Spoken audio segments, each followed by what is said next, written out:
what's the strategy I'm following to build, launch, and market this online course?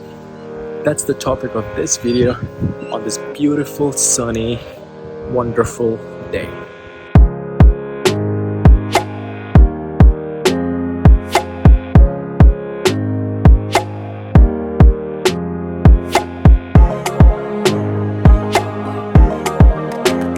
So back when I was at university, I had a similar venture that I was trying.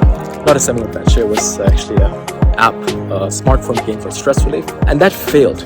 I was focusing on the technology, gamifying my PhD knowledge stuff in a very fancy product, which sounded really great. But little did I know that in the real world, what you call the market mind did not really care about those fancy tech because it did not really solve a great pain point for them. So what happened? I spent like 3-4 years, business plan competitions, building out the products, evening time. I learned a lot, don't get me wrong, I learned a lot. I learned a lot of programming through this, I learned a lot of business skills through this, pitching, getting funding, grants, convincing people, getting team members on board, all this stuff. But the product itself failed. The point was, through that failed experience, what I learned was the idea of validating before building.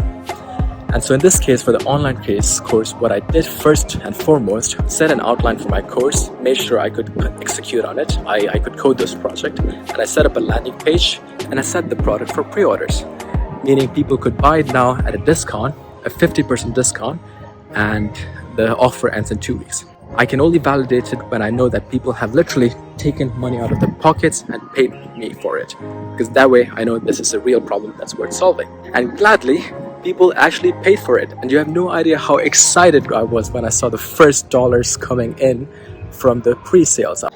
After having validated the idea, now it's time to build the actual thing. So that's the stage I'm at now currently, at the time of recording. It's really challenging, especially when you combine it with a day job and all the other stuff happening in your life. So for me, the key thing was strategizing it and making sure you build up a system in your life every day, which makes sure that you make consistent, daily, small progress at a time, which eventually compounds to this larger, grander, beautiful product that will spin out of this venture. You need to put on the project manager hat, you need to put on the CEO hat, you need to put on the programmer hat, you need to put on the video editor hat, you need to put on the video recorder hat, every single thing yourself. So to project manage this effectively and execute it smoothly, what I use is Notion.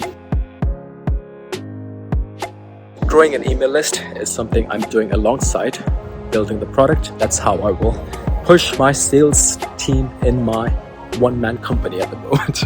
Well, having an email list is going to provide me one specific advantage in launch day, and that specific advantage is, number one, obviously you have the seed audience to push the product to and generate the first stream of sales, but I don't expect that to be a lot of sales. And I don't expect after launch it will be like an instant £1 million sales kind of thing. It will take a long time. But what an email list will allow me to do, it will let me use this thing called Facebook Pixels. What Facebook Pixel will do is it will find you people who are very similar to the kind of people who are in your email list, i.e. people who are interested in this course. And by doing that, this thing called lookalike audience, what that means for you is when you run ads, you get to run it for much cheaper. If my product is £197 and I spend £20 on ads to acquire one customer, the rest is profit. That's good. And if I get to that stage, it's just a matter of throwing more money on ads and just scaling and pushing the button as much as possible. Obviously, there will be corrective measures along the way. I will learn things. Maybe things might go slower than expected. Maybe it will grow faster than expected because Apple launches their headset and everything's going to go smooth. Nobody knows. And that's the beautiful, wonderful thing about this kind of side hustles. It's a game that you're playing hard and hard and hard. You lose, you get up, you try again and again and again until you level up and have reached the golden gate of victory. Bye-bye.